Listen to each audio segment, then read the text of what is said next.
Hello, friends. My name is Steve, and we're here today to discuss The Unholy Consult, the last book in the Aspect Emperor series.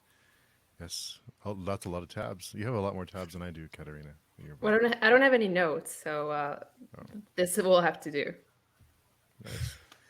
So it's my first time reading the Aspect Emperor series, and I will pass it on to Daniel because apparently we are not very good at introductions. I'm Daniel, and I have read the series a few times now, and it's interesting to be nearing the end. Yeah, I don't know if I should be sad or excited that we're approaching the ending. Um, like on one hand, I'm really thrilled that we finally get hopefully some of the answers, and I'm excited I finally be able to go back to Reddit and read all the spoiler discussions that I've been trying to avoid for the past like 6 months at least. But it's also kind of sad that there are not any more books that we could read after this one, at least as far as I know. There's other Baker books, I guess. Yeah, true. Yeah, fair enough. But not any second apocalypse that we know of. I think. I know what they'll be about now and how many books there would be. Hmm. His new video series on YouTube revealed that, or his brother's new video series. But do But we know well, if they're ever get written though? not with certainty. I My guess is that there's a higher chance of the No God series being written than A Song of Ice and Fire being finished. Hmm. Hmm. Well, certainty is something I gave up on a few books ago. That's good. Yeah, that's You good. don't we we don't need it anyways. Yeah. So yes, we were talking before we started recording, but these 5 chapters felt, I don't know, that things happened, but I didn't have a whole lot of like a takeaway from it, if that makes sense. Yeah, I guess I felt the same. Especially considering where we left off at the end of the last book, where like so much happened. There was like a lot of action, and like with Kels coming back, and the battle at Dagliash, and New York making this big comeback. It all got like super exciting and seemed like things were like finally moving forward. And then the beginning of this book, we're kind of like back to the very like slow pace and people walking towards destinations, which I think we've established is not my favorite part of the series. Um, but yeah, like things happened and some characters made some decisions that we're gonna talk about, I guess. What book didn't start off slow? I thought about that, but also wasn't this book one book when he wrote it? So I was kind of expecting it to continue the pace, knowing that it wasn't always separated. It was one book, so I guess it kind of makes sense. But I think all of his books do start a little slow. I think maybe the Great Ordeal, like you start with the head on the pole, and then I think you follow with like Storwheel waking up in Sterabinth. Um, and I mean the whole Great Ordeal I felt like was like maybe a little bit more fast paced and like a lot of things were happening. Um, Whereas this one feels like we're sort of like kind of went back to the White Luck Warrior or like the tone of the Judging Eye. Mhm. Well, we don't have very much more time to get into something Which is like why I'm always a little bit surprised, that we're not already like attacking Golgotha or getting nuked again. Earthquakes. Well, there was like a tsunami, a small tsunami, I guess, in the Which first chapter. didn't you think that might happen? Yeah, I did. And then you were sad that it didn't, but you were half right, and then you were all the way right. Yes, I'm happy I got my tsunami. It was very it felt very rewarding.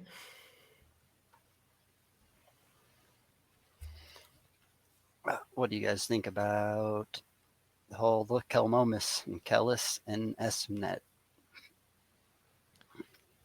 Kellis seemed almost human in his the way that the things that he told Espinette seemed almost he seemed not the character that we've had the last few books. He seemed almost like he almost like he cares.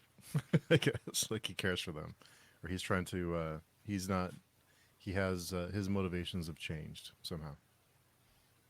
Yeah, I think this was probably my favorite chapter of the five we read, and I guess I kind of realized that the chapters where Callus is featured, where Callus is actually like having conversations with people, are probably like some of the most intriguing parts of these books for me. Um, and yeah, as you said, Steve, it does seem, or he seems to claim that he actually cares about Esmenet and that she is, what does he call her? Some The like the the only, darkness, the only place I can hide. yeah, his only darkness, um, which I guess is kind of his way of saying that he actually like really cares for her. Um, Unlike their son, which if it was up to him, he'd already he'd already have killed a long time ago. Yeah, he's. When I said he sounded human, I forgot about that part. Yeah, he talks about killing his own child, but um, he does make a comment about damnation. Is Espinet asks, "Is that why you left me? Because it was doomed. Sin is real. Damnation is real. I know because I've seen it." And then he says, ignorance truly is innocence, Yeah. and that he is the monster the world needs. So he kind of admits to being a lie and a monster, but thinks it's for justifiable reasons. Keep For the all whole world, mankind. keep mankind ignorant to all the terrible things he's doing. Yeah, that was, I guess that was kind of the first time we actually get some sort of an explanation of like what decides whether you get damned or not. And I'm not sure how I'm supposed to understand it. So if when he says that basically if you remain ignorant, like ignorant about what, like if you remain ignorant then you will not be damned, but does that mean that, like what does it mean for example for the great ordeal, like if does it mean that if they believe that they're doing like all the horrible atrocities they've committed, like people like Proas, if they believe that they did it for the right reason, does that mean that they can avoid damnation? It's, I don't know, that seems a bit strange to me. A lot of them seem to accept it that they're very damned. They're doing all the damnable things, but maybe they can avoid it.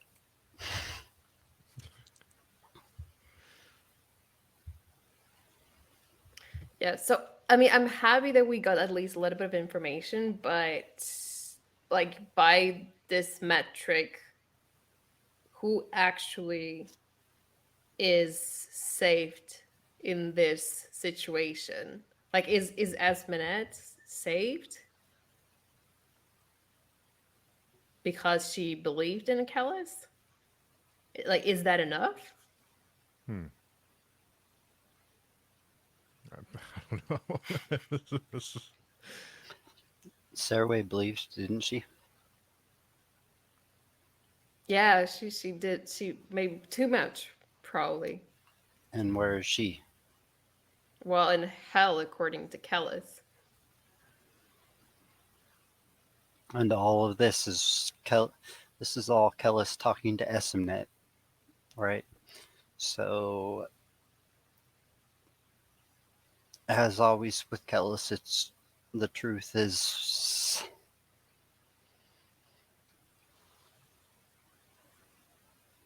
tricky. The truth's always tricky, right? I think you only believe Kellis when Kellis is thinking. Otherwise, he's playing a game with everybody. Always playing a game, just like his little son. Couldn't abide the portion that he allotted, so he killed all his siblings.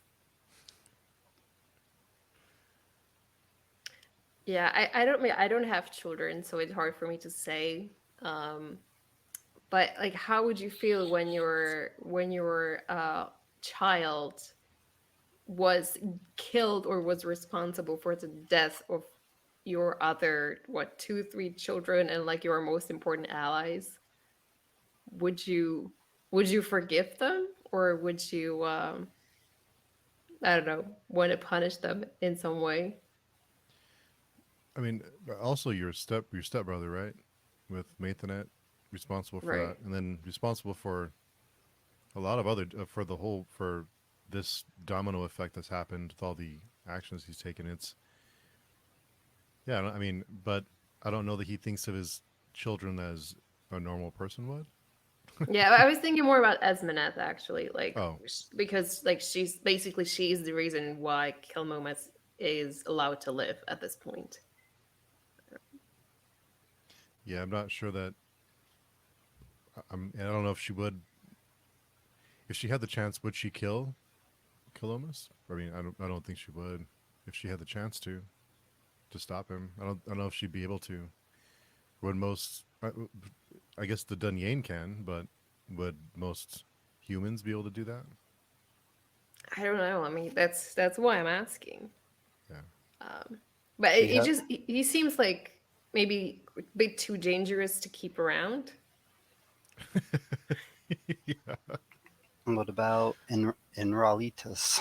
He was chained to a wall in a room, just throwing shit at the wall, making everybody kill themselves somehow.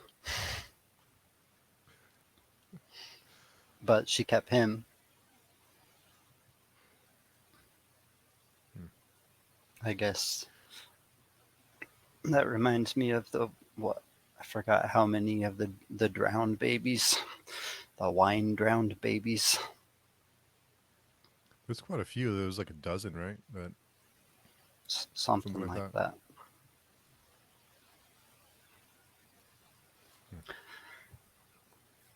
So Espinet's had to go through a lot. Yeah, I'm not sure that she's up to what she's been through. I don't know if she's really in the in a good state of mind at this point. And now I imagine she is. Yeah. she's down to one little kid left. Yeah, I All mean, the she's rest lost. are She's adults. lost everything. She's lost everything. Like she's lost her empire, and now she's stuck with a husband who she thinks she hates, and a child that she now found out is murdering psychopath. And she's in the middle of nowhere and traveling to who knows where. Kellis tells her every iteration of the thousandfold thought that the Empire failed, and still he left her there. But he came back.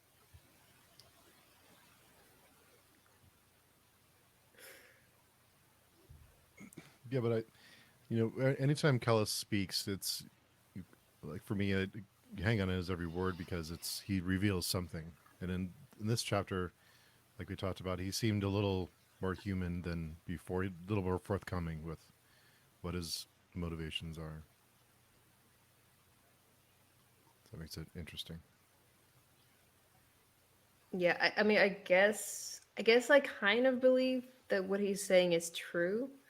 I don't, at least at this point, I don't really see another reason why he would come back for Asmonet, or why he would keep Kelmomas alive, unless it was to please her. But if is it actually true? I don't know. I do not know. I don't trust anything that Kellis says, but at the same time, it does seem plausible with the information we have. I kind of thought he spared Columbus for her, like for her sake, because he knows what it would do to her. So, which is a risk, I think, just keeping him around. Yeah, no, I agree. I mean, as like at least you can lock him up somewhere safe, where he's not going to be able to run around and ruin your plans behind your back. We could have just left him to take over the Empire. He's half done in. He would eventually do it. You mean the empire that's been ruined Crumbling. by an earthquake and Yeah, drowned in by a tsunami? that seems like it would be his favorite place to play. There's all kinds of stuff to do. Yeah, Feeding on carcasses. and the empire was always meant to fail, right? Yeah. There was no alternative reality in which the empire survived. At least that's what we learned from Callus.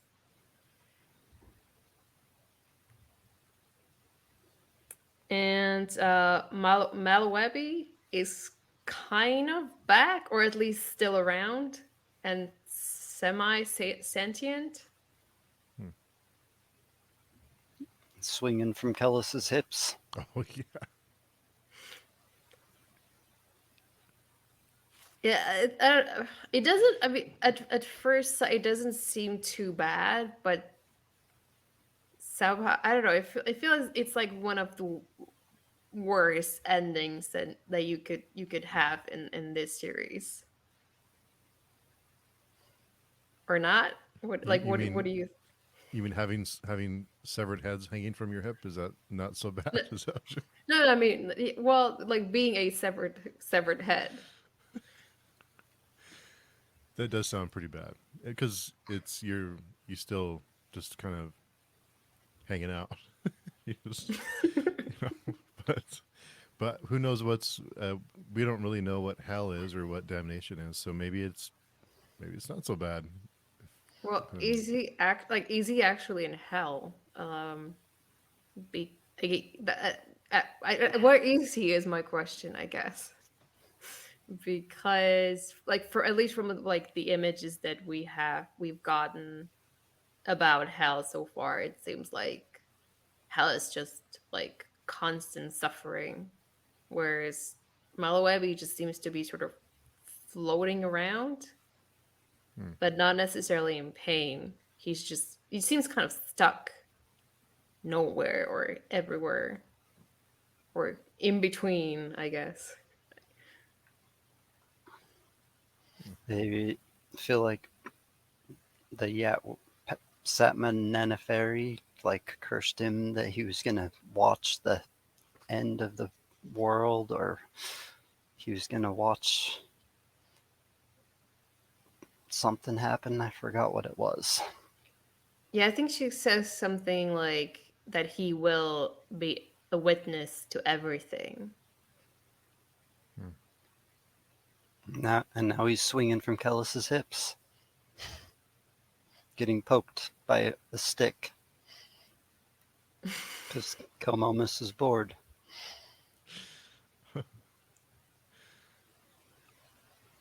So, do you think, going back to Esmenet and Callus, do you think that Callus is planning to reunite with the Great Ordeal, and is he bringing Esmenet with him, or if not, where is he going to put Esmenet somewhere to hide, or what's his plan for his wife and his kid?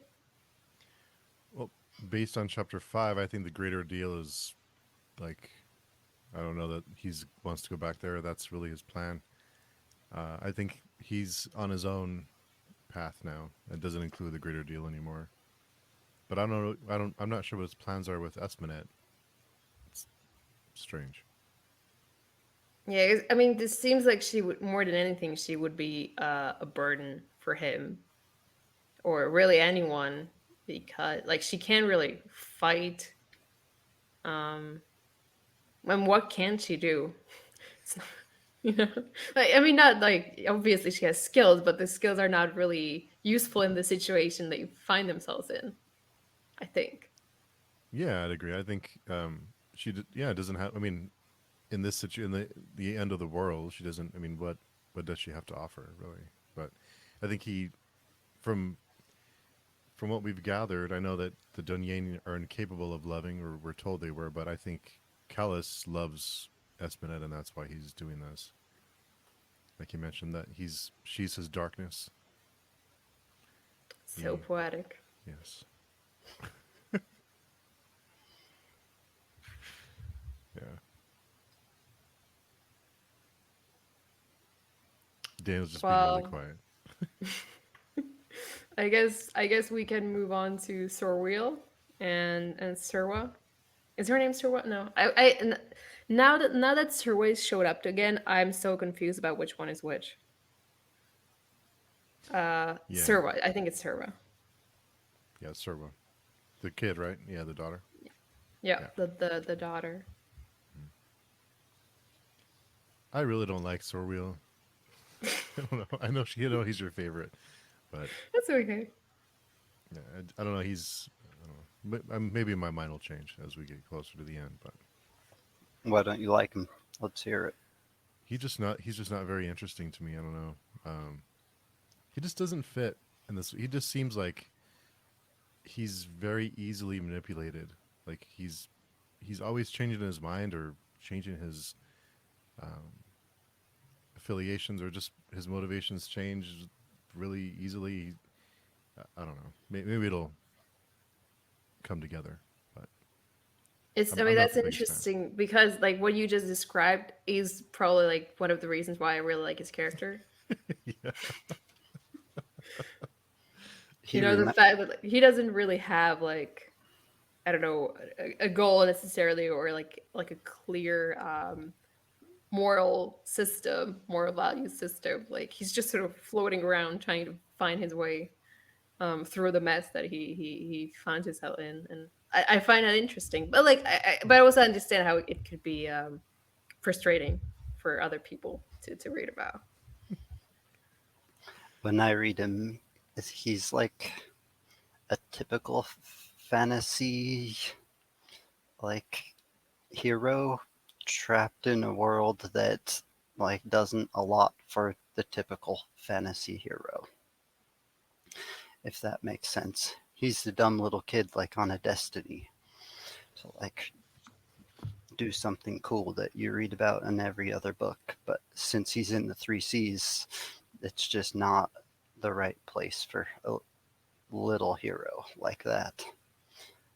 This is for 50-year-old grizzly men, Okay, goodbye. pe- people who become lepers. What did it call it? A leper's ordeal at the end of these chapters? Because the great ordeal is devolving. mm. Yeah, I think it's what you were describing is true. Like in any other book, he would probably be like he would be the chosen one, the the kid get that goes out on an adventure and returns as this like I don't know mighty warrior, wise king, a leader. Um, but I mean, he is a chosen one, but he's sort of not figure out what he's been chosen for yet, or if he actually wants to do the thing that he's been chosen for, and whether he has a choice to do or not to do the thing that he's been chosen to do. I wonder if Baker was playing around with, like you mentioned. I didn't think about it until you mentioned it, Daniel. But maybe he was playing around with the kind of like the typical hero we'd see in a lot of traditional fantasy, like coming of age, training montages, and he's a master swordsman in half a book or whatever, and just kind of how that would fit in this world. And I don't know if it's a almost to show the contrast of this world versus other worlds we've read.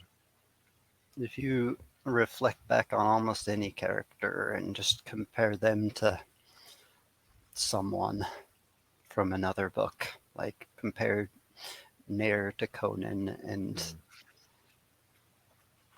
Acamian to Gandalf, goes and sits in a tower for 20 years and just becomes a grumpy asshole. Kind of. Yeah, But I think but the he only he he sorry. breaks the tropes. He doesn't like to give people what they expect. I think the only training montage you get with Sorwheel is when he's learning Shake, which I guess for most people could be quite underwhelming.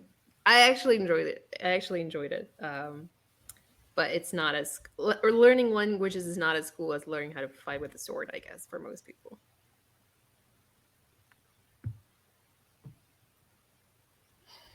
I I always liked Tyrion in Game of Thrones, and he mostly is a talker, just a smooth talker. Yeah, charming in a way, as charming as a Lannister can be, I guess. He has his moments. Yeah. Yeah. There was, I know I don't laugh very often in these books, but when we learn about the incest song, I couldn't help but laugh at that one at the end of the chapter. Is it? Yeah, Is it supposed to be funny? Because I did not get it. No, no, I don't think it was supposed to be funny. It just yeah, just because it just I don't know, it made me laugh. But no, I don't think it's intentionally funny.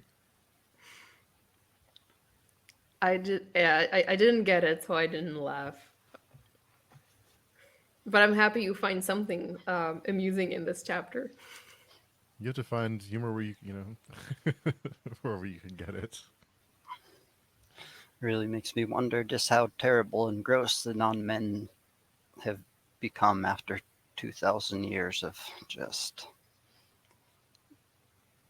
living in a mountain together. The degradation, it's like an everlasting Sodom and Gomorrah with with no women.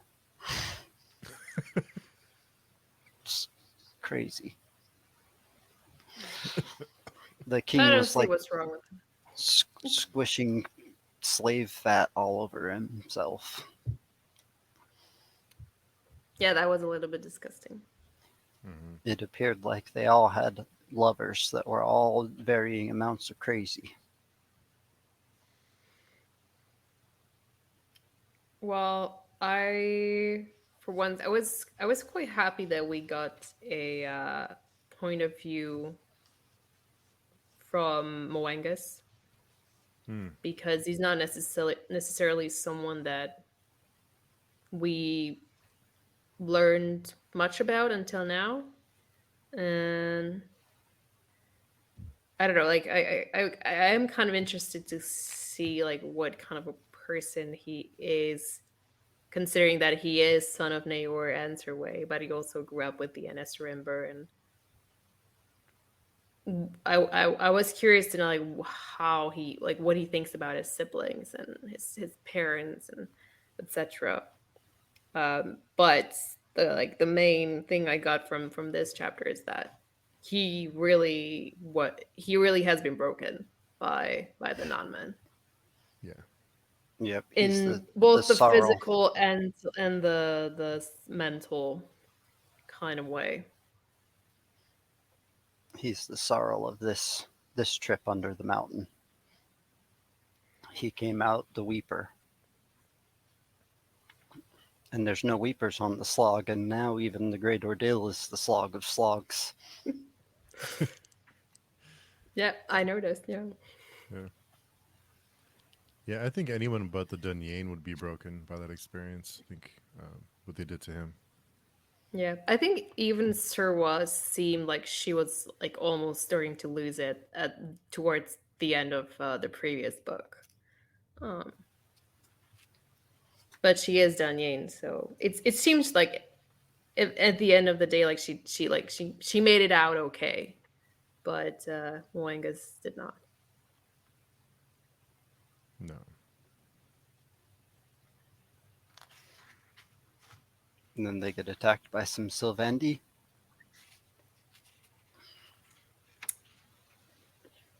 Yes, right after Sorwheel gets late for the first time. I think it's the with first time at least. with Moingus like crying on a cliff below him. What a what a terrible situation those three are in.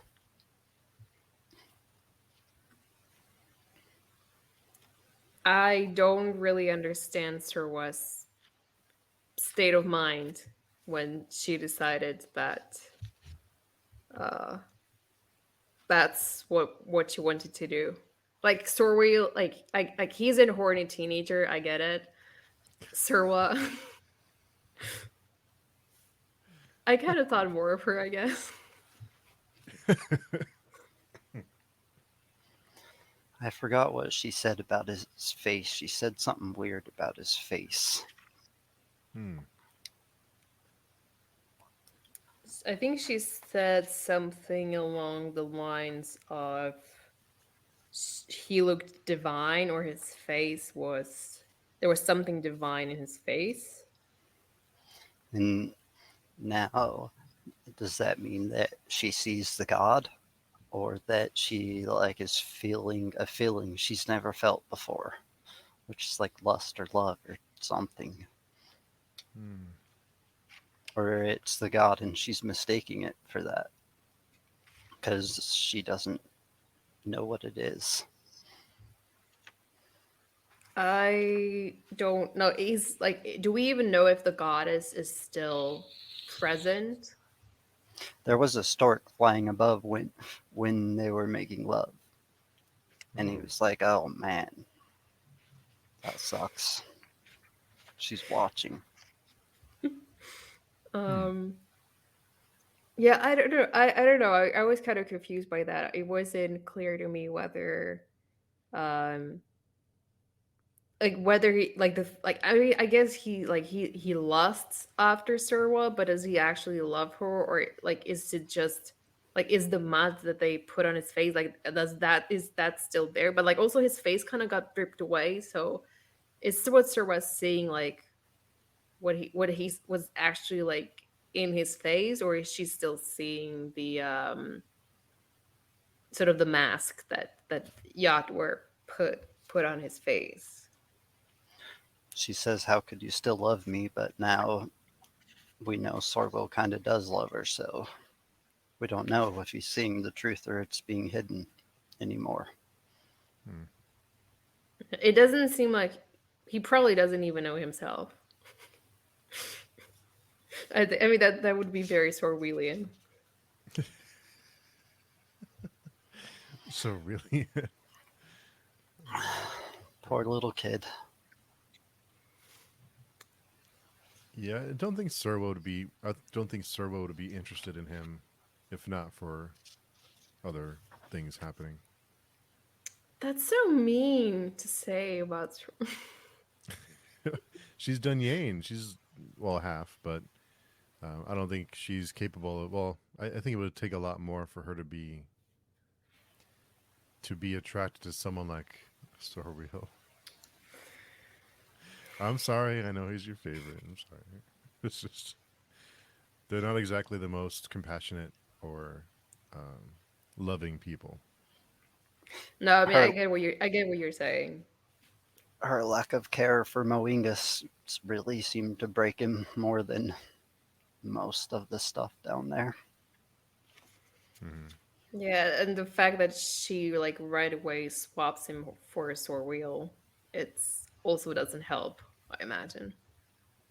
Well, I remember I think it was last book when Kellis tells her that she kind of like this is, you know, I forget the exact words he used, but kind of like you know what the next steps are, or kind of like this is what um, kind of like your role in this, and so I kind of felt that it was everything that she does now is for a purpose, for something, for an end goal.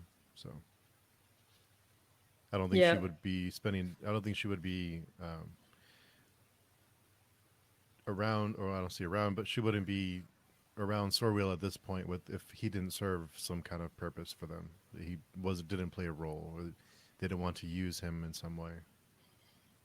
Yeah, I didn't really think of that, but I guess that's a good point.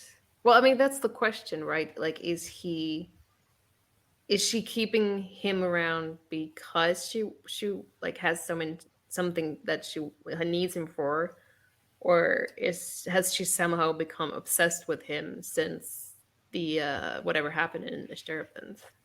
Like, is it rational on her side to keep him around?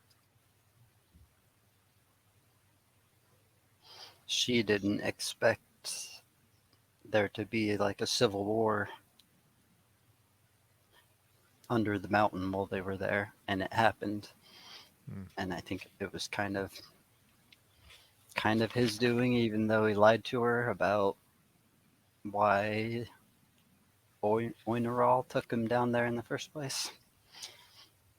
Because he was blessed by Yatwer, and he said because what was his lie? Because basically because he was still coherent, he could still understand and speak. He still knew. Remember. Yeah, he still remembered, and she seemed to believe it. So what do you think Steve happened at the end of the chapter? Is that's where things got a little hazy for me. Um, it's like it seemed like they were just about to teleport away from the mountain, and then Moangus, something happens to Moangus, I think. Um, it seems like he like falls down the Mm-hmm. mountain right before they leave. But I didn't know if like, does it mean that did he get shot by the Skilvendi, or did he fall, or did he jump in like intentionally? And like, what happened to Sorwood and Serval? Like, did they actually manage to get away, or did Did they did they death fell? come swirling down? They got all that way, made it out of the mountain, only to just die on a cliff. Yeah, that would be very anti-climatic. But I on what I'm about the sorry. moment where Nair like gets there and it's like, oh man, you guys killed my son, and he kills this whole tribe? Wouldn't that be fun to watch? I mean, read. Yeah. Nair, Nair getting mad again. I think he has a long list of grudges, so this one. Yeah. Mm. Oh, on the I think it's let's see. He clenched teeth across the omnidirectional outward heave, the sense of bloating across all dimensions, and then the drop, the instant imploding into cracks and reality, inhaled as smoke. So I thought they had teleported somewhere, is the way I read it. Well, when I first read it, I thought they died. But going back, I think they teleported somewhere, and falling upon the lifeless dirt. Are they some? Are they on the outside? Or are they in the lifeless dirt?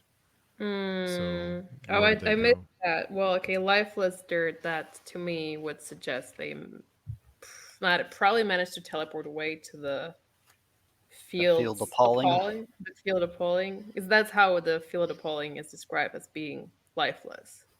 Hmm. So Oh, I okay, I guess forgot that that. would suggest to me they actually managed to get away. Yeah, I missed that little adjective. Because when I first read it, I thought, oh, they're dead, and I thought that's kind of weird. Like what? And And then I went you back. were happy. You were happy because Toru was finally gone. No, I thought, well, Sorwell, there's no way that we've had him this long, and he's been annoying for this many books, and then he just dies like that. So it can't be. So I had to go back. I'm joking, but no, I thought there's no way they can die like that. Well, it reminds me how what's his name died. Katarina's definite favorite character. Oh, Up on a wall, just kind of anticlimactic in the middle of a really climactic scene. wait, which one? A wall?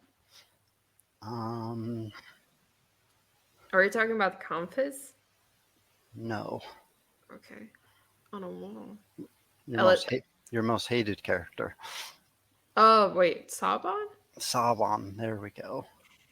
That was kind of anticlimactic, wasn't it? I mean, he got blown up by a nuclear bomb, so it seemed quite climactic to me. Yeah, I guess that's true. And the flashback or him seeing himself in the past, that was pretty neat. Kind of like Malawebi, just kind of stuck in some weird place. Purgatory. Is there a purgatory? I'm not sure, but there's some religious stuff in these chapters that I wanted to. I don't know. Do you guys catch? Well, I don't want to jump too far ahead, but they do mention the horns blaring of the three C's on page 56, and the first thing I thought of was like Revelations. Hmm. Within a watch, the clarion horns of the three C's sounded, and with the hymns of their aspect emperor kindled in innumerable hoarse throats, the holy host of hosts embarked. So that kind of reminded me like some biblical stuff. And there's more, and I think it's the next chapter. I think chapter 3 or 4. But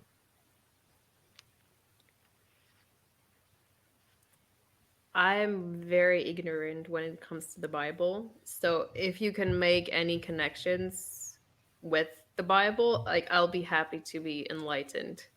Um, because yeah, I severely lacked in that area.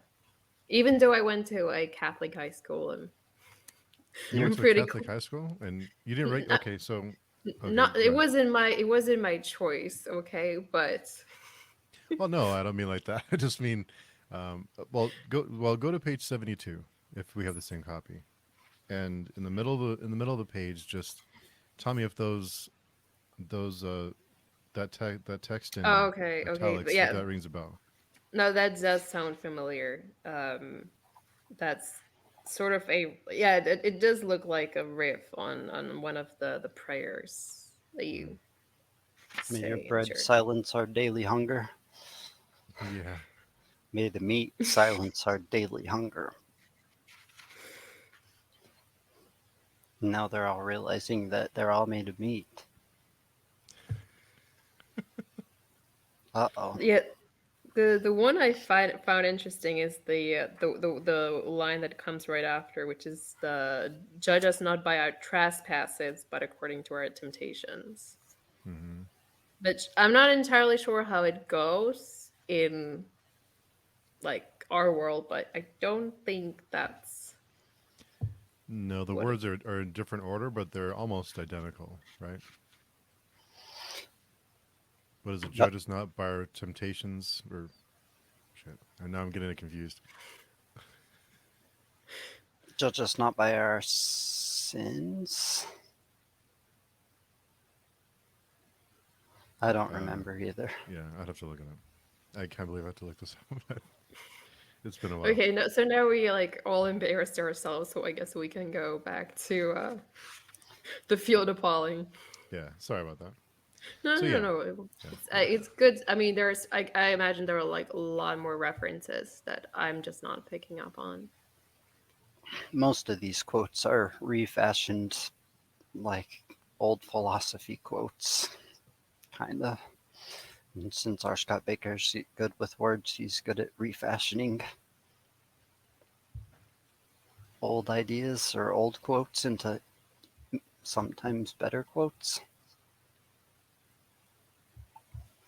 So yeah, most of the time, better quotes.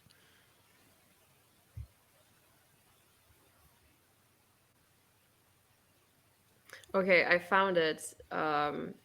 So it goes, give us our daily, no, give us this day our daily bread, and forgive us our trespasses as we forgive those who trespass against us. And lead us not into temptation, but deliver us from evil. Um, it does not talk about forgiveness in this version in the book. Well, I think someone gets interrupted when, or the quote stops suddenly. I forget what exactly happens that interrupts it, but kind of felt like it was like a because judge us not by our trespass, but according to our Tim, and then it stops. And Lord Gremmel interrupts it. So kind of felt like it was just enough to kind of leave some breadcrumbs for us to put together, but not enough to totally make that connection. And maybe he's just playing with. I'm not sure if that's who knows if this is just playing around or if it's The, significant. the first books were based on the a religious war, a Christian religious war. So the comparisons just start carrying over, even though now we're dealing with like the metaphysics of hell and heaven. Guess we haven't. There hasn't been very much talk of heaven. Just like there's no parties, there's really no talk about like the good afterlife. Mm-mm. You don't hear about no pearly gates or being able to create your own planets, whatever weird religious beliefs people have when you end up doing the good thing. No one even contemplates the good ending. Yeah, but that's a good observation. We've gotten a lot of description of the eternal fires and the demons feeding upon the babies, but we have very little, if no, imagery of the heaven, as far as I remember, anyways. Mm-hmm.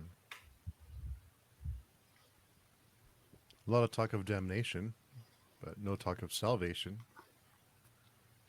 or very little. I don't think salvation's ever been mentioned, has it? Or even that? Kellis tempted people with the fact that he could like create salvation, and that's why women are now allowed to wear boots and hold high positions, be mages. Mages might even be saved, according to his words, even though Gamian knows better. Most mages seem to know better.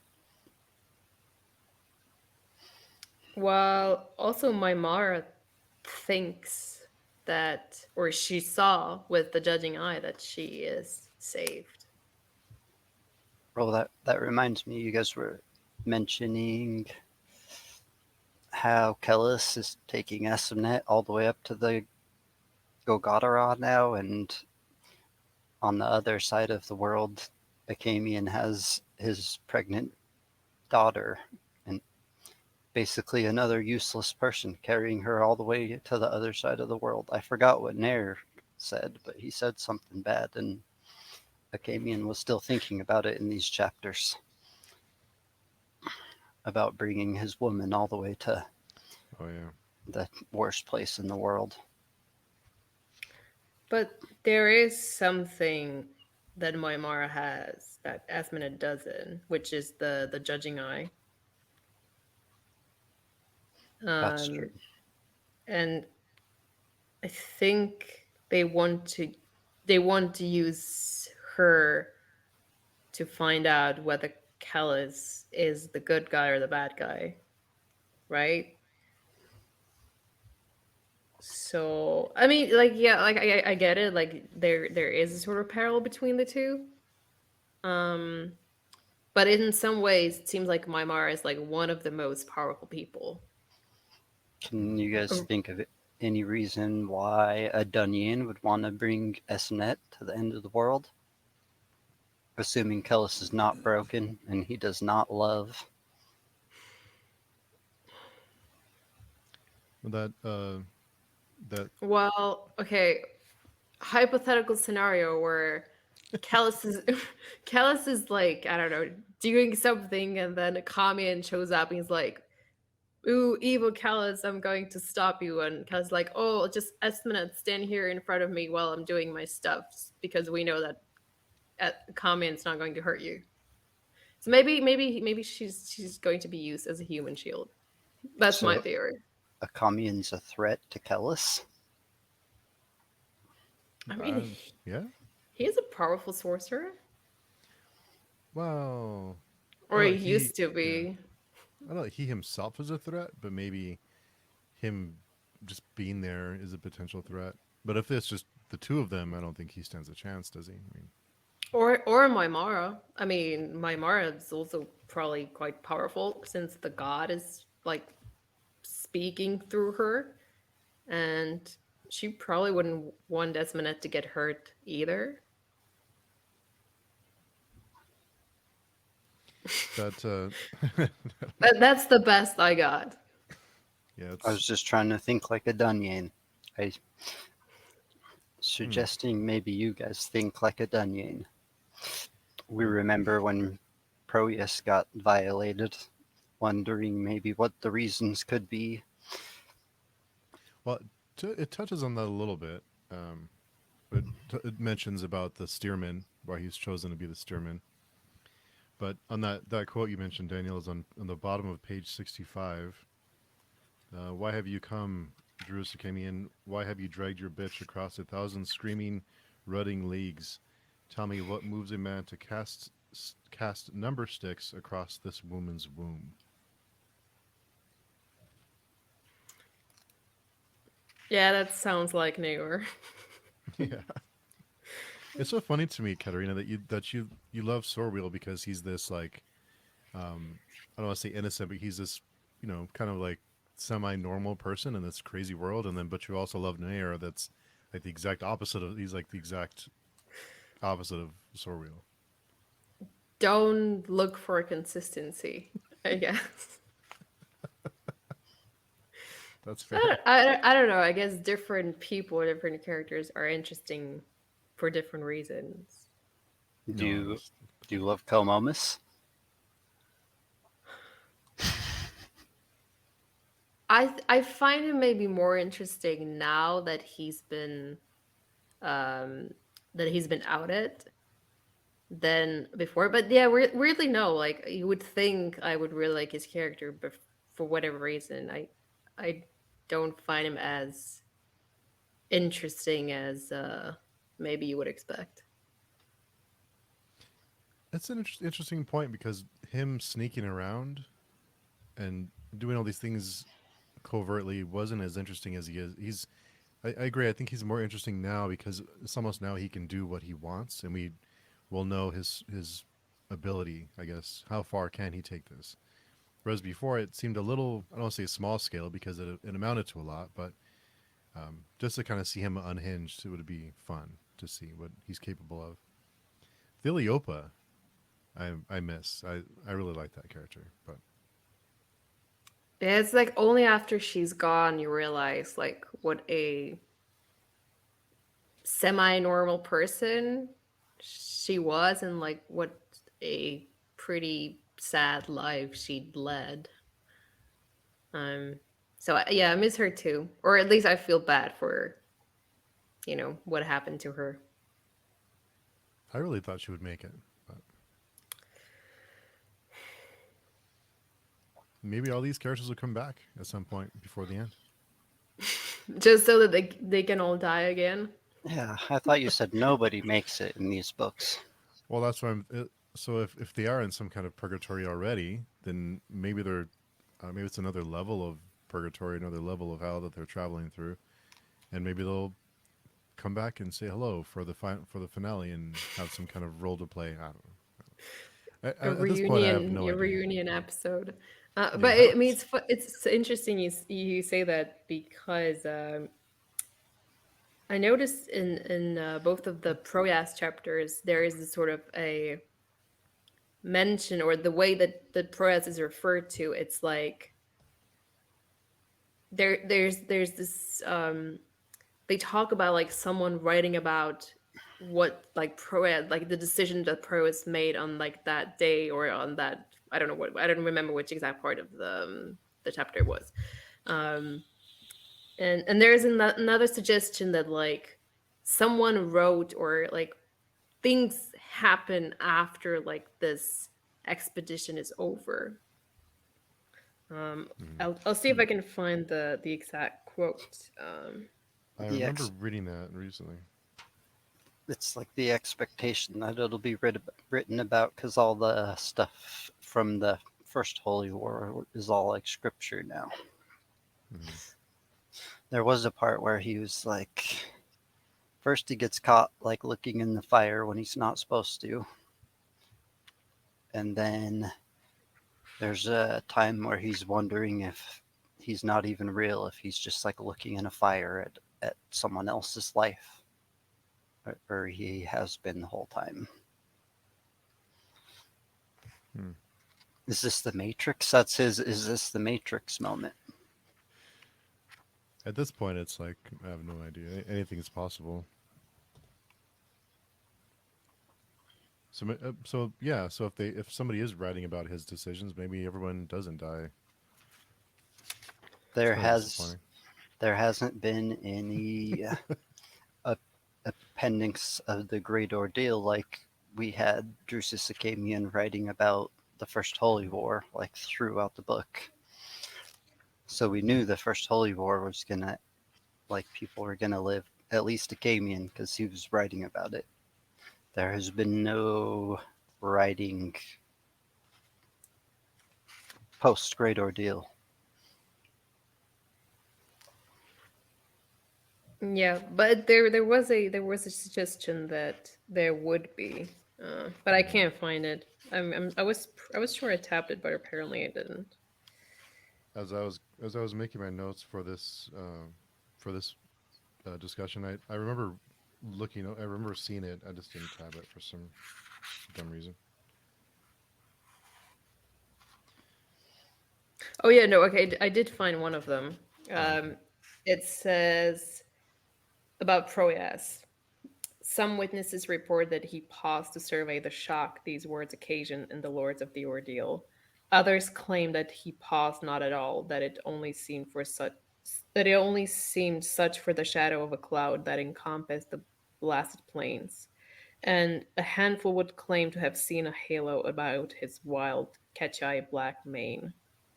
Um, so yeah, there seems like it's like written in a way where like it seems like someone's like suddenly writing about events that happened in the past, which up until this point it seemed like we were kind of following the present. What page is that on? Just so I can tab it. 79. Oh, okay. Thank you. So that could be just the rumors going around the camp over the next couple days, or it could be the confusion years from now. Could be either at this point. Yeah, it just surprised me because suddenly like the perspective seemed to change a little bit. So, but who knows? I don't expect anything. I'm not sure about anything. The Great Ordeal is really going through some tough times. Horse meat's not good enough for them. They all want to turn back. Proteus wants to eat someone that's just been so close to hell that their meat must be charred and tastes good. Yeah, I mean, in some ways, I guess I saw this coming. Like we already had pretty strong hints that the men of the ordeal were sort of basically turning into the strang. Um, so the fact that they start raping and eating each other is, I guess, a natural progression of what started in the last book. Um, but yeah, Proyas like licking the decaying whatever his name was, and thinking about how sweet the pus on his face. I was like that was the part was like, oh, okay, yeah, that's, I guess, it is, this is supposed to be bad. And I liked how they, to keep everyone in line, they just randomly chose a few people and flayed them alive. What is a thumb length at a time? Yeah, yeah. Yeah, that was motivational. Hung a bunch to the last tree. All the judges got killed Yeah. for trying to uphold the law.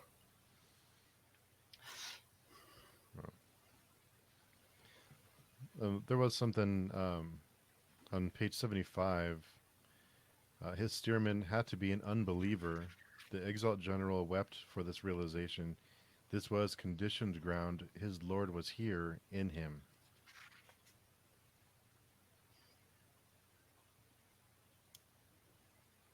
Gross.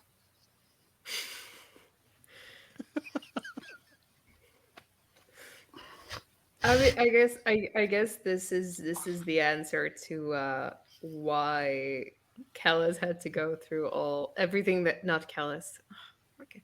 Proyas had to go through all that, that Kellis subdued him to. I think for me the surprising bit was Cayutas, and the fact that less than some, but still seem to be affected by the meat to the point Mm. where he did some stuff. Although I He, guess the stuff they did was probably like some of the most innocent things that happened in that chapter. So he killed the guy and realized he bled all over his shrink meat. Got mad. yeah, and then he wanked Proyas off. It it kind of almost reminded me. I don't know if you guys have seen Event Horizon. No. Like the madness that I don't know if you haven't seen it. It won't mean anything. But just this point where everything just turns, like, everyone goes mad, like everyone's crazy, and everything goes, like, the worst things imaginable start to happen. Civilization cracks. Something like that. So the Yeah. steersman, um, The he's boatman? the steersman. Yeah. So we have the He's the boatman, boatman. the steersman.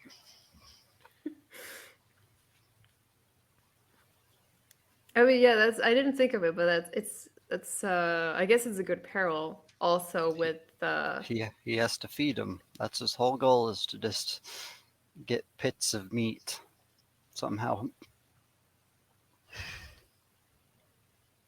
yeah, I guess the boatman got off easy, which, Mm. have, like, feeding them pig carcasses is easy compared to what Proyas. Having to throw him the Imwamwa. Just throwing slaves down there for him to eat.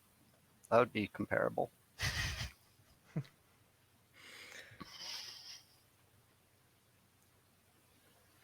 But yeah, for me, one of, like, maybe one of the more funnier scenes for me was when not Cal, why do I keep swapping there? When Proyas is, when he's wandering around the camp, and he like run into these like gangs or groups of the Zadunyani, and they like kind of look at him like they want to eat him, and he's like, he just points at like the weakest person in the group, it's like, oh, no, the god's telling you to eat this one, not me.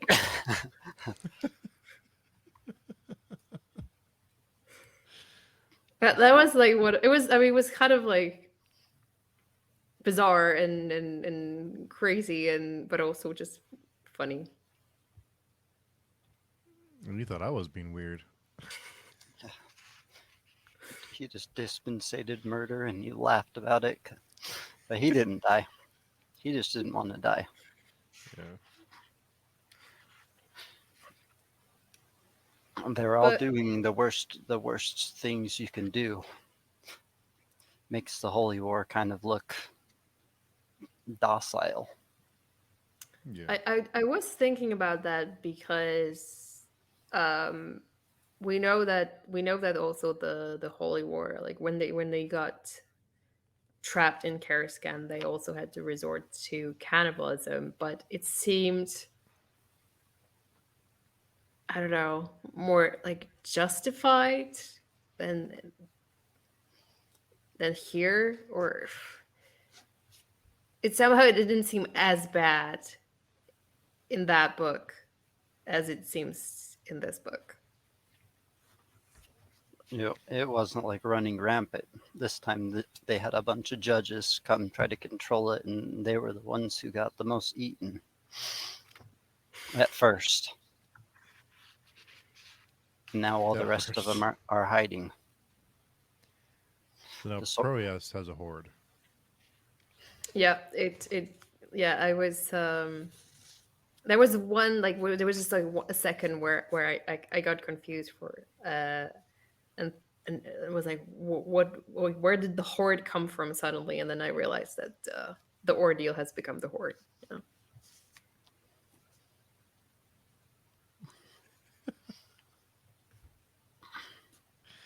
There, I don't know if uh, we do get a little bit of insight into why Saban well, why he wasn't saved, I guess, or why he's not around, and why Proeas was chosen to be the steersman.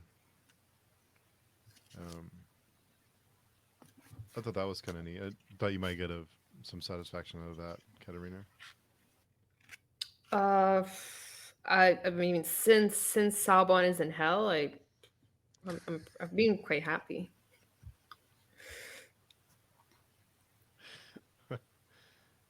But yeah, no, it is. But it is interesting. I'm not sure entirely, like, that I entirely understand it. Like,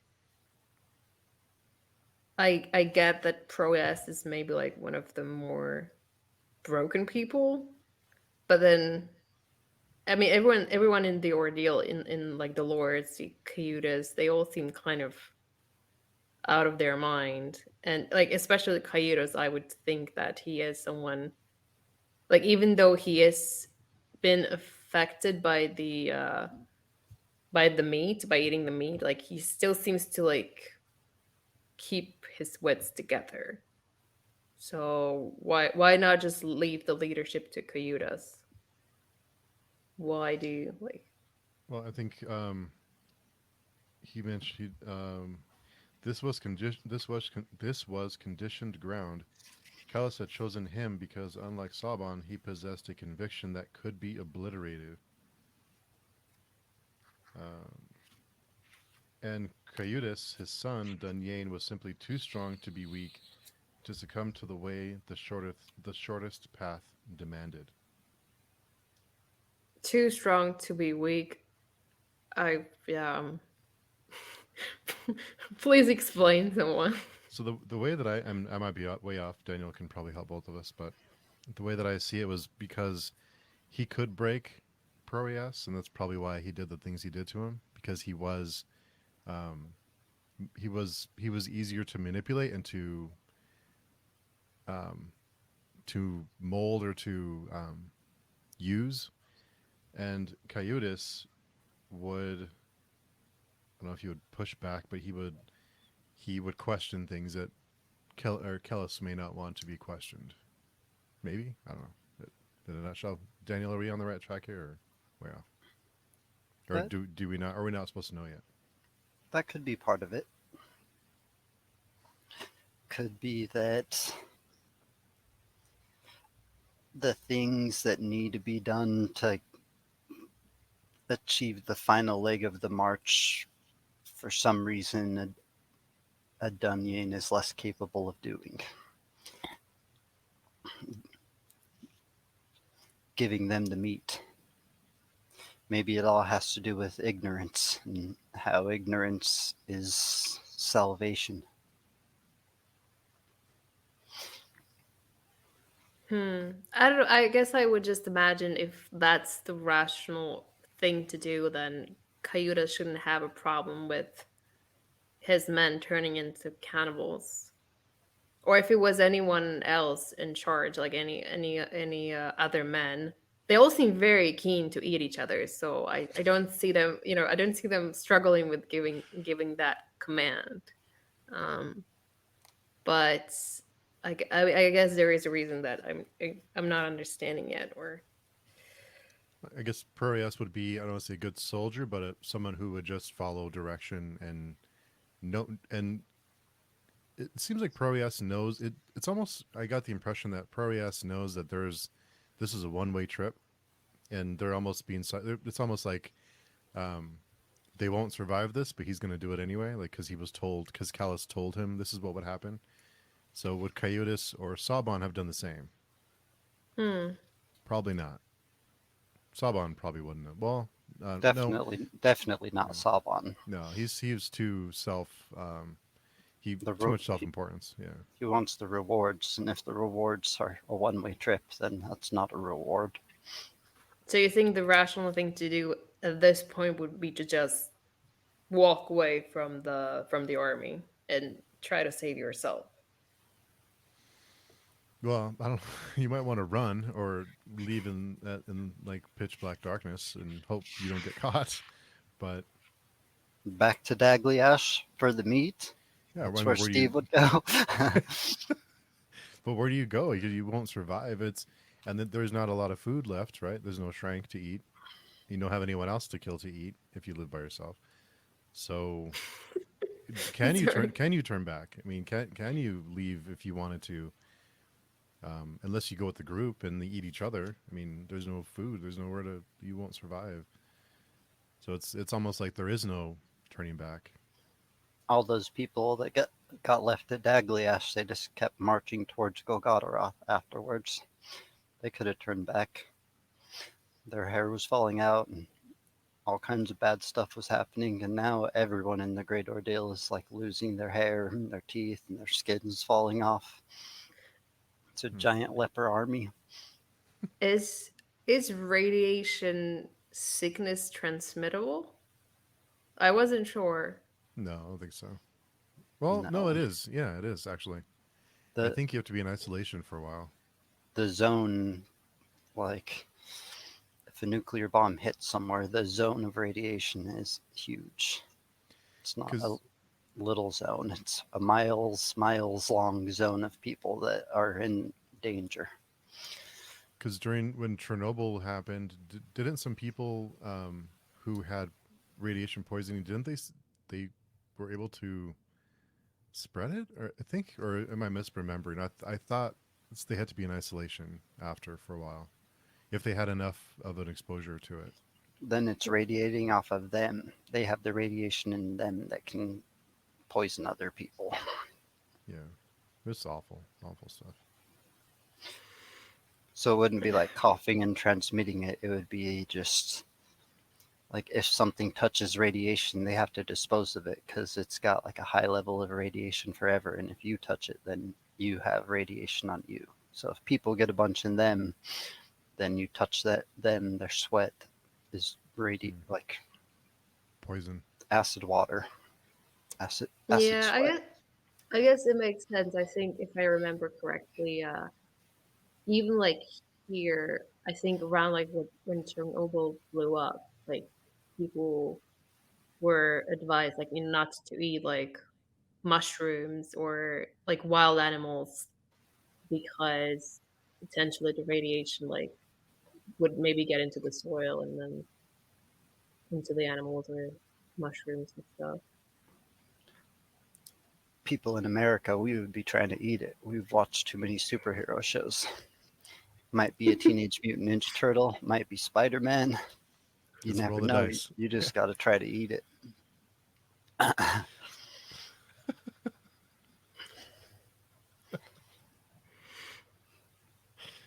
Well, okay. Anyway, but even if radiation wasn't transmissible from human to human, I guess eating I don't like eating meat off of someone who's like rotting and just like full of like infection and pus, and it doesn't seem like healthy diet.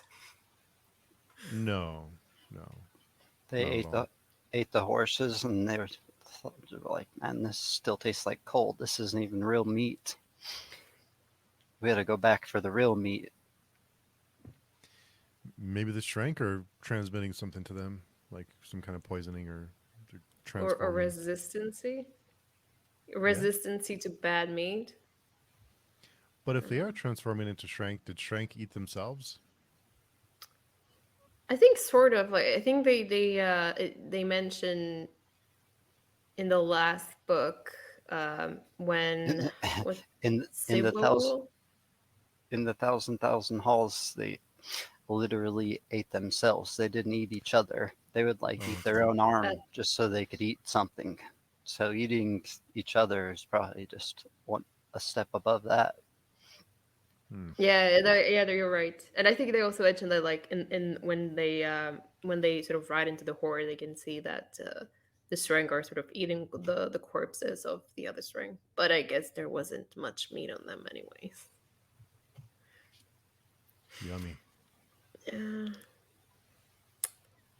I don't even imagine the judges had much meat on them. No one that's getting eaten now has much meat left. It's going to be like a bunch like them when they came out of the desert. They were all starving and dying of thirst.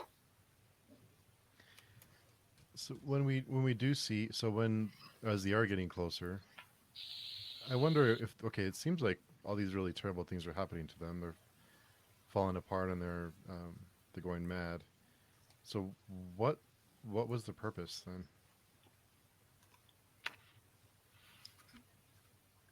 The purpose of the great ordeal. of getting of or getting to this location? I mean, why travel here? I mean, I get before, but why continue? I guess there is still hope that a substantial part of the army will make it all the way to Golgotha. Hmm. A horde. Um, A horde will make it to or Golgotha. Yeah. I mean, I guess that should be enough. Hopefully, I don't know that. Well, do we know if the console has any kind of an army at Golgotha? It seemed, or at least the impression I had was that the horde was like most of the strength that were under their control got annihilated at Dagliash. But then you have an unknown amount of Earth rank, and we know that they called this Sylvendi to come and help. We know that the non-men mansion was on their side. We haven't seen any Sylvendi or non-men fighting with them yet. Right. Well, okay, then I guess we'll have to hope that whatever number make it to Golgotha will be enough. It doesn't sound like there's very many. I mean, from the last couple of pages, um, let's see. Kellis said a long time ago, I feel like, that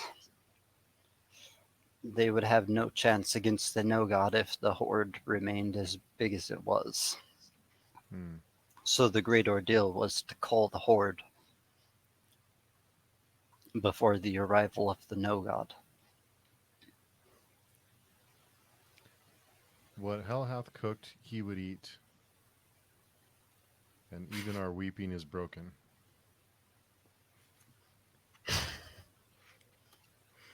We chew our dignity to the gristle until we become creatures that move merely to counterfeit sons of rumored fathers.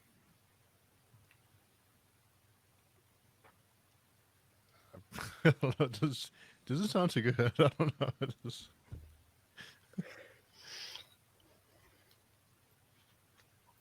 Yeah, I can't imagine walking that far. At that point, you just gotta finish because Golgotharoth is closer than anything else. It almost seems like the closer they get, the worse they get. Almost like it is some kind of, almost like it is radiating something. That the closer they get to it, the worse everything becomes. So yeah, I don't know. Are they in Mm, any shape to fight even at this point? I mean, The further they get from Sakarpus, the further from like civilization they get, the less civilized they seem to. It's more like they're embracing the Inkrai way of living, or the Inkrai culture, which is also very much about like lust and desire and violence. And but yeah, I do agree with you. It does seem like they changing, and they're becoming closer, like becoming more and more like the creatures, similar to what the consult that similar to the creatures that the consult has created, than to the humans that inhabit the three seas. Now and yeah, who knows how many blind ones there are, and it talked about them throwing their swords and shields down. So it's just a bunch of people, just thin lepers with no weapons. just falling apart.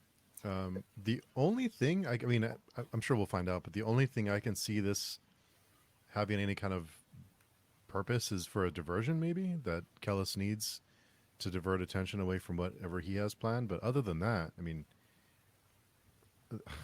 they're I don't know. It's strange that they would continue and all the way. But maybe they're all going to die anyway, so it doesn't matter. I don't know.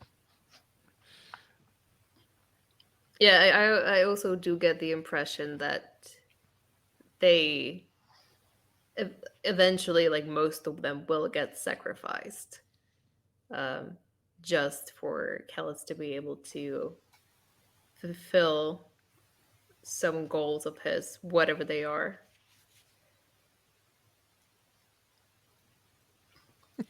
Just to save the world, maybe? Maybe. To become the god of gods, maybe?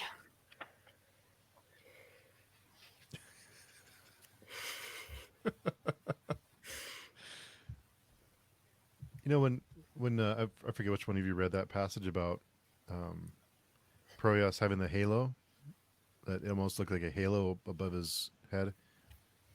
The first thing that came to, and I missed that. I didn't really quite catch it when I read it, but the first thing that came to my mind was like a fallen angel kind of thing. I don't know. Maybe I'm looking in too much in the religious angle of it, but it seems like it's laying it on a little heavier now as we're getting closer to like end of days kind of stuff. Hmm. Well, I guess if I was to say, like, if there was someone who I would describe as a fallen angel, it would probably be the Inkaroi, Hmm. because they literally fell from the sky and they have wings. Oh, nice. Very true. Very true. I like that. They do seem like very bad fallen angels, fallen demons. And also the consult, and I can't help but wonder if things are going to get twisted around that who we thought was the villain or the big bad the whole time turns out to be the good guy, like the good people, and that we've just haven't we've been seeing it from the other perspective this whole time, and we've actually been following the big bad ourselves, and the good people are actually who we thought were the big bads the whole time. Something, well, I don't know. I We need don't to know who the good person is in this story, I honestly. Yeah, I don't know either. about the halos. Like Kellis also has the halos, but they could just be glamour because he does a lot of stuff just for show. Whereas Proteus has no magic, and he's just seemingly has halos too. Mm. Archelaus is real? Are Proteus is real? What do halos even mean? Is that a could is that a bad thing or a good thing? No idea. Lots of questions, no answers. This must be fun for you, Daniel. This whole all these books to hear us just throw out all these crazy theories. And I'm surprised you didn't react when Katarina said maybe they'll all get nuked like 2 books ago or whatever it was. That was pretty good. I kind of assumed she might guess because we were talking about the techne and the root of the word and it being technology and what kind of weapons technology brings. And it does bring nukes and maybe whatever no gods are. No, I Appar- definitely did not think that through far enough to come up with the possibility that the console would actually have a nuclear weapon. Um, so I was surprised when that happened. they came off of a spaceship. They got all kinds of crazy things. Well, I don't know. I mean, the fact the spaceship doesn't have to run on nuclear power. What's the weapon we've been looking for the whole time? The Heron spear? Oh yeah. I thought it Whatever was a that is. laser. I thought it was a laser gun. You It, know. it, it's a it's a Heron spear. That's all we know. We'll see. But it did come from the Techne that also made nuclear bombs. Hmm. Maybe we'll never see. Maybe no questions get answered. What happened to the heron spear? Did we talk about it? I can't remember. Maybe I we did. think it's in the what comes before, isn't it? Yeah, I think the last time we saw it was at the fields of Mangetta. When it was used against the no god originally, Mm. then it was carried away by somebody or something, and then it hasn't been seen since. Hmm. So is that? I'm assuming that's like the Spear of Destiny. Is that what that's referring to?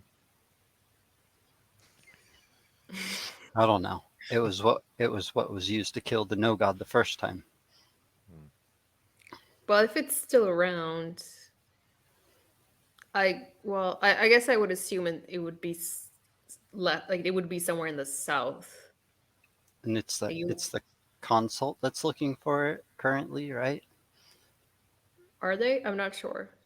Yeah, I think the consult have mentioned it a couple times, and Akamian has dreamed about it a couple times.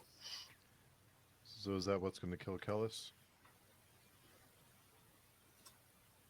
Can something kill Callus? I He don't know. walks, he conditioned the ground and then left. He wasn't even there, and he conditioned the ground before them. At least Proteus thinks so. It's like pre-moving in chess. Like you pre-move you pre-move like several moves ahead, and you just walk off from the chessboard, and the moves play themselves. So on Only Callus is like the computer. You change the difficulty to impossible, and it knows all the moves. Yeah, the cow is like the stockfish of 30 Cs. Every iteration of the thousand-fold chess game, it knows.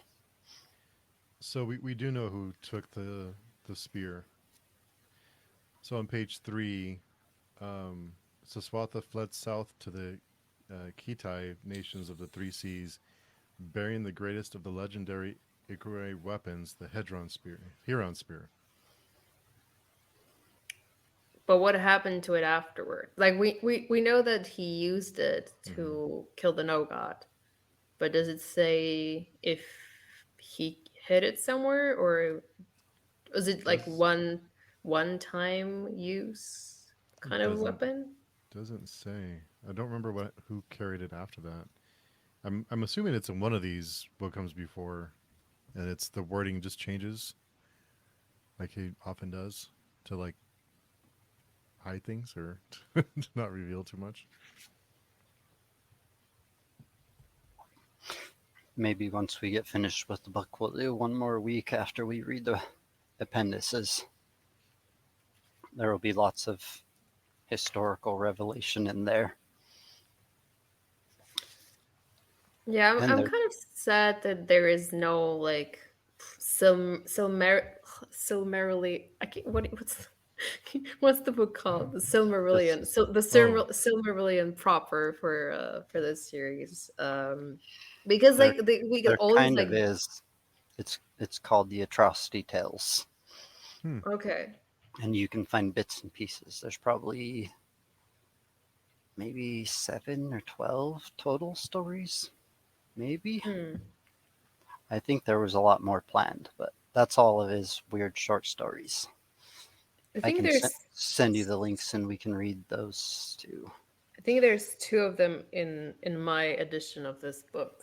The And False Sun and Four Revelations. some of them are, yeah, that's two of them. Some of them are in Grimdark magazine Hmm. Hmm. because right when it came out, R. Scott Baker wrote a couple of like short stories for them, and they were atrocity tales as well. And some of them are up on his website. I don't know how many. Hmm. Oh, only the four revelations and the false sun. And the false sun has a spoiler alert on it. Well, I'm not reading it before I finish this book. Um, so what does it mean, like changing the topic a little bit? What does it mean that the god is a spider? Uh, I think Saban mentioned talks about the god being a spider in the last book, and now Proyas also thinks about God, and he says the God wasn't human, a spider of nothing and for no one. So a What spider does it like this, mean? like the skin spice, have spiders for faces.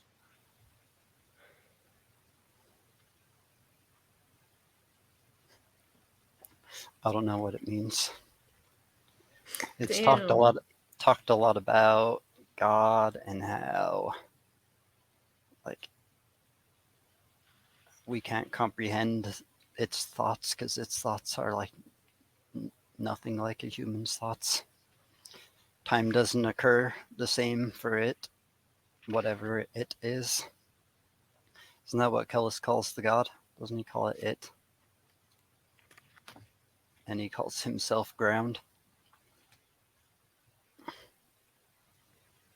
The place. Yeah, the place.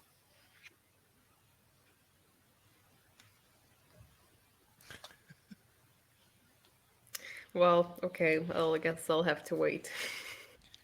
I always think back to something you said, Katarina. Like I don't know, it was probably months ago.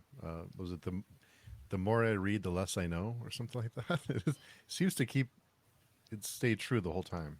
So Yeah, pretty much. So, like the moment I get some answers, I have even more questions. Like more questions usually pop into my mind.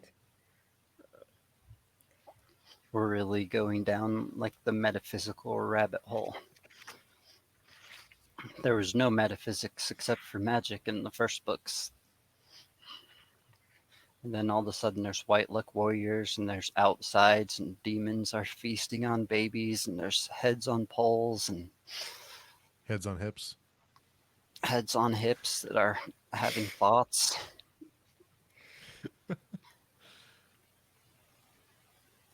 Hmm. It's and just like religion, like you can study it forever and the answers always end up coming down to like what they describe as faith, just like blind belief, right? No matter how much you study it, you have to have some level of completely blind belief. So, how much of that blind belief is there going to be in these metaphysics? Hmm.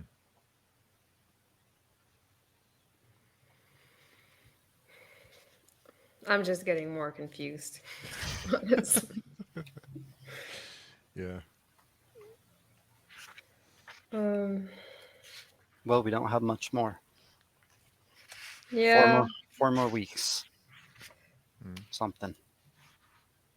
somehow I'm a bit skeptical about what like how much of this will get answered fully. Let's reflect on the first series. How many questions did you have coming into the last battle, or the last little bit, like before Kellis had met Moingus? You I, had like the snare loose ends. You had Kellis's loose ends. Acamian's like crazy story. yeah, I mean I don't know. I get. I feel like a lot of it did like a lot of my initial questions did get answered. Like we did get the truth about Moengas and like his history with the other characters and um Kellis's mission, but then also like it also opened up a lot of like new questions about the No God and um what Kellis's like ultimate goal, like what Kellis's version of the thousandfold thought would actually entail. Now that Moangus was dead, so I guess we'll.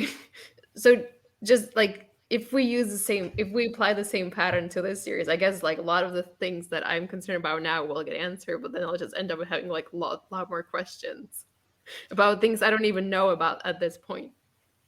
Well, another thing is like I think it mentions again in this what has come before, but it mentions that Kellis went mad. So that's another level of I don't know what's going on. Never know what he's really up to. Like what are his motivations? You never really know because if he is mad, then Who isn't mad in this book?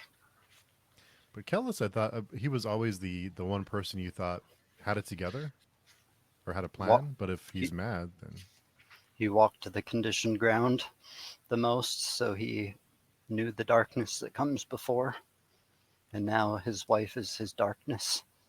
hmm, hmm.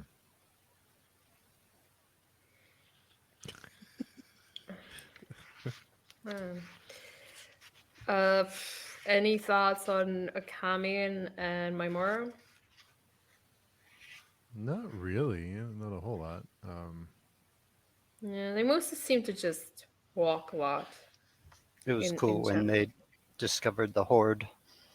First, they're like, wait, what is that? Oh, yeah, that's millions of dead shrink bodies all over. And they didn't even think about eating it, but they're snorting query. They don't really They need don't to. need it. They get better stuff. Got the good Uh, stuff. yeah. I mean, if you can eat a non-man, why bother with the strength? It's like cocaine and crack or whatever. I don't know much about drugs, as you can probably guess.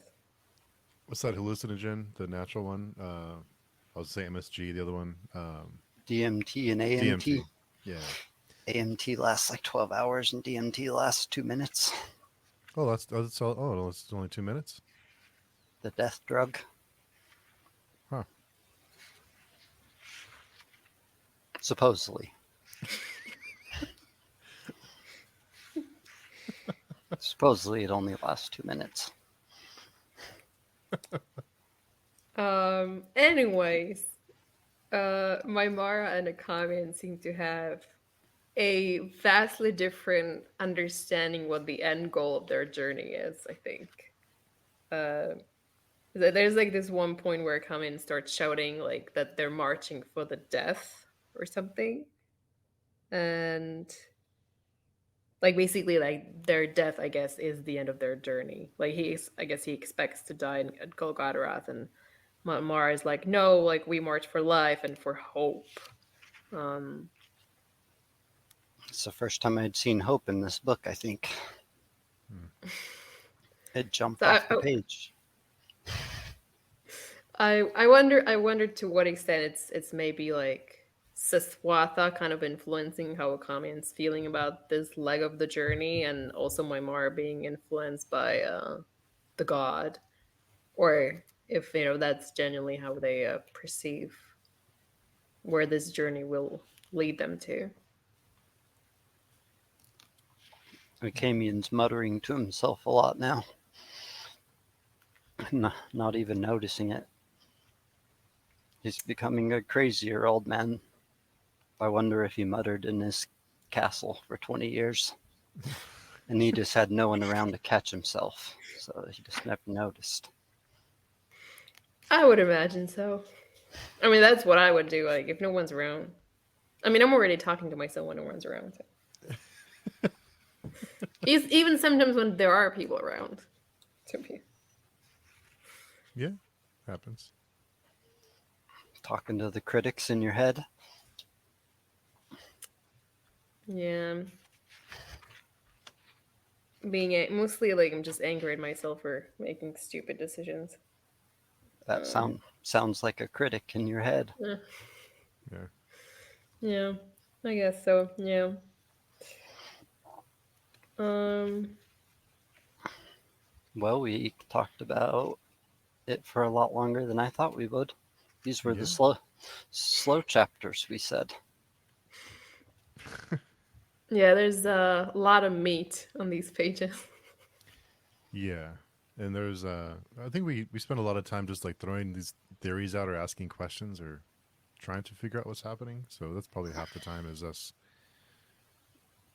trying to figure Contem- things out. contemplating it. He really tried to drive home the de-evolution of the Great Ordeal, though. Like, kind of just like the first set of books, how it was a holy war, and then they were doing all of the unholy things in the name of the holy. And now it's metaphysical, and damnation is like a lot more guaranteed. Before they were just fighting for like their profit, and they were guaranteed to win. Now they're all just trying to like fight for humanity, but they became less than human on the way. They are kind of like a human version of Shrink. They are all swordless. They're losing all their hair. Their teeth are falling out. They don't have weapons, so they're just gonna like run against the enemy, probably. Unless they find some weapons. Make some weapons out of the bones they're finding in the field Yeah. of falling. Mm-hmm. I think Proas exemplifies that really well. Is if you think back to the first Holy War, when he was the one who was probably most concerned with his soul, and always like having these dilemmas about like what was the right thing to do, and wanting to save his soul, and now the only thing he cares about is the meat. Like he's I think he's at a point where like he's completely given up on his soul, and the meat, the physical is the only thing that drives him at this point. Just sucking pus out of somebody. Yeah. Um, I remember Souls. when I Yeah. first heard that, I thought it was so gross. And then now, here 10 years after I read it, people like watch Pimple Popper on YouTube all day long and all these weird, gross things that just, I can't understand people. I don't understand people.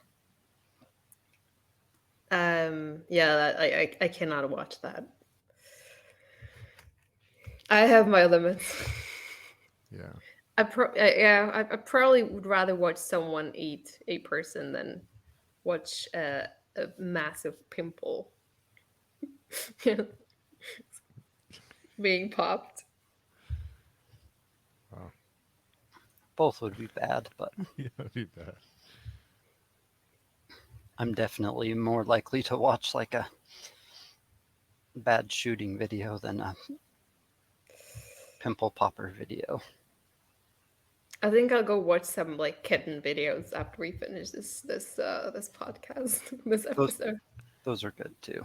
Yeah, those are good. Where no kittens die or squashed or run over, just to be clear.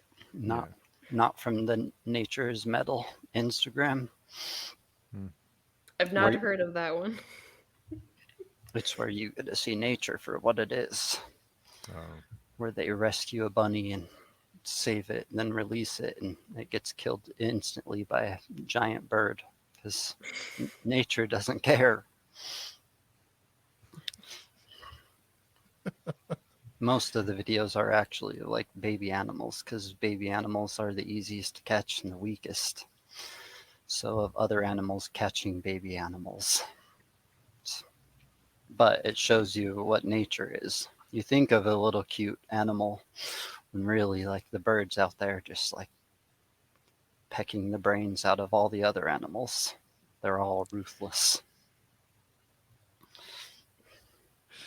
so so there was something I just on the last page of chapter 5. Um, holes filled with meat, gaps between faces, between stars.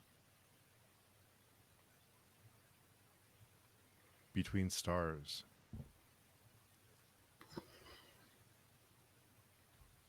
I don't know. I'm just maybe it's significant somehow. But Could just be what he's seeing. He's seeing all the faces and meat, and above him stars because they're like out where there's no clouds or no anything anymore. it's true. Or it could mean something. Could mean something metaphysical. I don't know what it means. I have no idea. We'll find out soon, hopefully. We did find out Hopefully that not. hope was meat and desire was meat. So maybe Proteus just needs to feed them some kind of metaphorical meat. He's definitely got to feed him, though. Yeah, we've established that. Yeah. Anything else on your notes? No notes, just No notes? tabs. Oh, that's right. That's right. Just tabs. But I think we covered it all. Yeah. So for There, those of you, oh, I'm sorry, Daniel. Go ahead. there was a part where it said, "This, the bleeding side of life," when someone was talking, and I thought that was pretty cool. There's another side of life that's not bleeding, it's just full of eternal damnation. This, the bleeding side of life, is just a little bit of hell. Hmm. What a positive note to end on. Yeah. Yeah. So talking That's about dead bunnies and that's these books. I guess we can go back to Mimara, finally talking about hope. It's all about hope. The one person in this book who thinks it's all about hope. Maybe Kellis. Does Kellis think it's all about hope? uh, no. He tells everyone he's the monster that the world needs. So maybe there is some hope that he can save the world from damnation, even if he has to be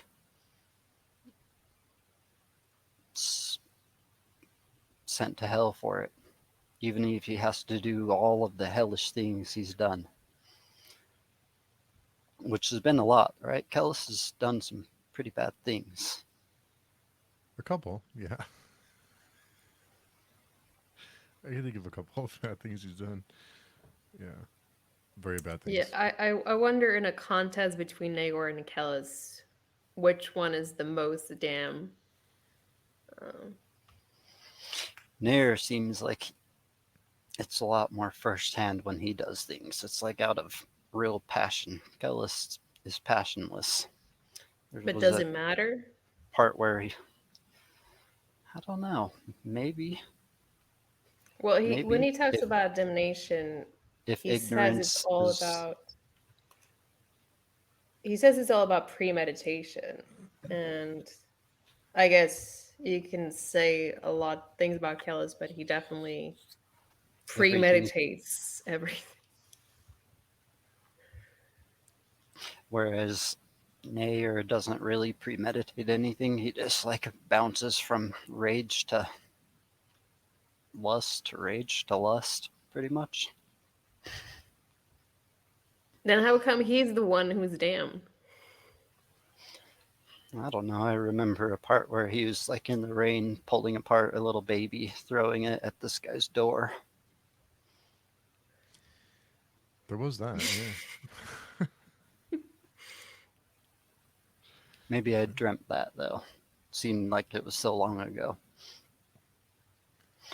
20 something years ago in the book.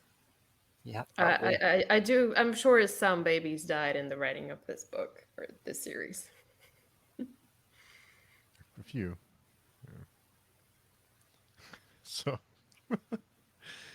the feel good conversation of the week. This Yeah.